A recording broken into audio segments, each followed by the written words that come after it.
ಕಾಂಗ್ರೆಸ್ನಲ್ಲಿ dinner meeting ಆದರೆ ಬಿಜೆಪಿಯಲ್ಲಿ ಲಂಚ್ ಮೀಟಿಂಗ್. ಇವತ್ತು ಬಿಜೆಪಿ ರಾಜ್ಯಾಧ್ಯಕ್ಷ ವಿಜಯೇಂದ್ರ ಅವರು ಮಾಜಿಗಳ ಸಭೆಯನ್ನು ಕರೆದಿದ್ದಾರೆ. ರಾಜ್ಯಾಧ್ಯಕ್ಷರ ಚುನಾವಣೆ ಸಮೀಪವಾಗ್ತಾ ಇದ್ದ ಹಾಗೆಯೇ ವಿಜಯೇಂದ್ರ ಅವರು ಫುಲ್ ಅಲರ್ಟ್ ಆಗಿದ್ದಾರೆ. ಇವತ್ತು ಮಾಜಿ ಶಾಸಕರು, ಮಾಜಿ ಸಂಸದರು, ಮಾಜಿ ಸಚಿವರ ವಿಶ್ವಾಸ ಗಳಿಸೋದಕ್ಕೆ ಕಸರತ್ತನ್ನು ಮಾಡ್ತಾ ಇದ್ದಾರೆ. ಇವತ್ತು ಮಧ್ಯಾಹ್ನ ಮಾಜಿಗಳಿಗೆ ವಿಜಯೇಂದ್ರ ಅವರು ಭರ್ಜರಿ ಔತಣಕೂಟವನ್ನು ಏರ್ಪಡಿಸಿದ್ದಾರೆ. ಈ ಭೋಜನ ಕೂಟದಲ್ಲಿ ಯಡಿಯೂರಪ್ಪ ಸಹ ಭಾಗಿಯಾಗ್ತಾರೆ. ಈಗಾಗಲೇ ರಾಜ್ಯಾಧ್ಯಕ್ಷರ ಆಯ್ಕೆ ಚುನಾವಣೆ ಮುಖಾಂತರ ಆಗುತ್ತೆ ಅಂತಂದ ಮೇಲೆ ಯಾರ್ಯಾರು ವೋಟಿಂಗ್ ಪವರನ್ನು ಹೊಂದಿದ್ದಾರೆ ಬಿ ಜೆ ಪಿನಲ್ಲಿ ಅವರೆಲ್ಲರನ್ನೂ ಕರೆದು ವಿಶ್ವಾಸಕ್ಕೆ ತೆಗೆದುಕೊಳ್ತಕ್ಕಂಥ ಸಾಧ್ಯತೆ ಇದೆ. ಹಾಗಾಗಿ ವಿಜಯೇಂದ್ರ ಅವರು ಫುಲ್ ಅಲರ್ಟ್ ಆಗಿರ್ತಕ್ಕಂಥದ್ದು. ಚುನಾವಣೆ ಅಂತಂದಮೇಲೆ ಸಹಜವಾಗಿ ವಿಜಯೇಂದ್ರ ಜೊತೆಗೆ ಇನ್ಯಾರಾದರೂ ಸ್ಪರ್ಧೆ ಮಾಡ್ಬೋದು. ಯತ್ನಾಳ್ ಬಣದಿಂದನೂ ಸ್ಪರ್ಧೆ ಆಗೇ ಆಗುತ್ತೆ.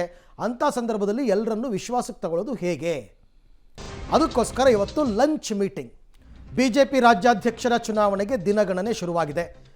ಬಿ ಜೆ ಪಿ ರಾಜ್ಯಾಧ್ಯಕ್ಷರು ಯಾರಾಗಬೇಕು ಅಂತಕ್ಕಂಥದ್ದು ಚರ್ಚೆ ಆಗ್ತಾ ಇದೆ. ಬೆಳಗ್ಗೆ 10ಕ್ಕೆ ಮಾಜಿಗಳ ಜೊತೆ ವಿಜಯೇಂದ್ರ ಮಹತ್ವದ ಸಭೆಯನ್ನು ಇಟ್ಕೊಂಡಿದ್ದಾರೆ. ಬೆಂಗಳೂರಿನ ಖಾಸಗಿ ಹೋಟೆಲ್ನಲ್ಲಿ ಮಧ್ಯಾಹ್ನ ಭರ್ಜರಿ ಭೋಜನ ಕೂಟ ಕೂಡ ಇರುತ್ತೆ. ಈ ಸಭೆಗೆ ಕಡ್ಡಾಯವಾಗಿ ಎಲ್ಲರೂ ಆಗಮಿಸಬೇಕು ಅಂತ ಪಕ್ಷದಿಂದ ಸೂಚನೆ ಕೂಡ ಹೋಗಿದೆ. ಪುತ್ರನ ಸಾರಥ್ಯವನ್ನು ಮುಂದುವರಿಸೋದಕ್ಕೆ ಯಡಿಯೂರಪ್ಪನವರು ಮಾಜಿ ಮುಖ್ಯಮಂತ್ರಿಗಳು ಎಂಟ್ರಿ ಆಗಿದ್ದಾರೆ. ಯತ್ನಾಳ್ ತಂಡದ ಪ್ರತ್ಯೇಕ ಸಭೆಗೆ ಪರ್ಯಾಯವಾಗಿ ಕೈಗೊಳ್ಳಬೇಕಾದ ನಿರ್ಧಾರಗಳ ಬಗ್ಗೆ ಕೂಡ ಚರ್ಚೆ ಆಗುತ್ತೆ. ರಾಜ್ಯಾಧ್ಯಕ್ಷ ಸ್ಥಾನದ ಚುನಾವಣೆ ವೇಳೆ ತಮ್ಮ ಪರ ಬೆಂಬಲ ಸೂಚಿಸಲು ವಿಜಯೇಂದ್ರ ಅವರು ಮನವಿಯನ್ನು ಮಾಡ್ಕೋತಾರೆ. ಎಲ್ರಿಗೂ ಕೂಡ ಕರೆದಿರೋದೇ ಅದಕ್ಕೋಸ್ಕರ. ತಾಲೂಕು ಪಂಚಾಯತ್, ಜಿಲ್ಲಾ ಪಂಚಾಯತ್, BBMP ಚುನಾವಣೆಗಳ ಬಗ್ಗೆ ಕೂಡ ಈ ಸಭೆಯಲ್ಲಿ ಚರ್ಚೆ ಆಗುತ್ತೆ.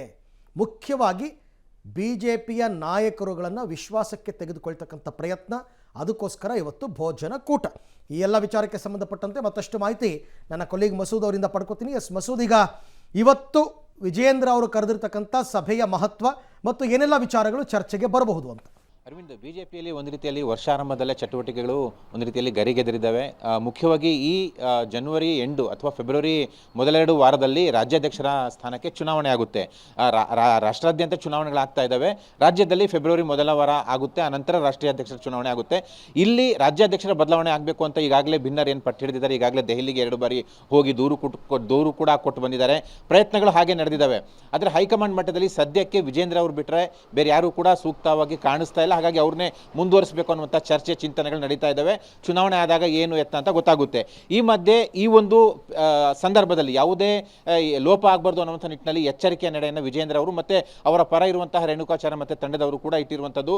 ಇವತ್ತು ಮಹತ್ವದ ಒಂದು ಸಭೆಯನ್ನು ಕೂಡ ವಿಜೇಂದ್ರ ಅವರು ಇಟ್ಕೊಂಡಿದ್ದಾರೆ. ಮಾಜಿ ಶಾಸಕರು, ಮಾಜಿ ಸಂಸದರು, ಮಾಜಿ ಪರಿಷತ್ ಸದಸ್ಯರು, ಮಾಜಿ ಸಚಿವರು ಹಾಗೆ ಪಕ್ಷದ ಪ್ರಮುಖ ನಾಯಕರಿಗೆ ಇವತ್ತು ಸಭೆ ಕರೆದಿದ್ದಾರೆ. 11 ಗಂಟೆಗೆ ಖಾಸಗಿ ಹೋಟೆಲ್ನಲ್ಲಿ ಸಭೆ.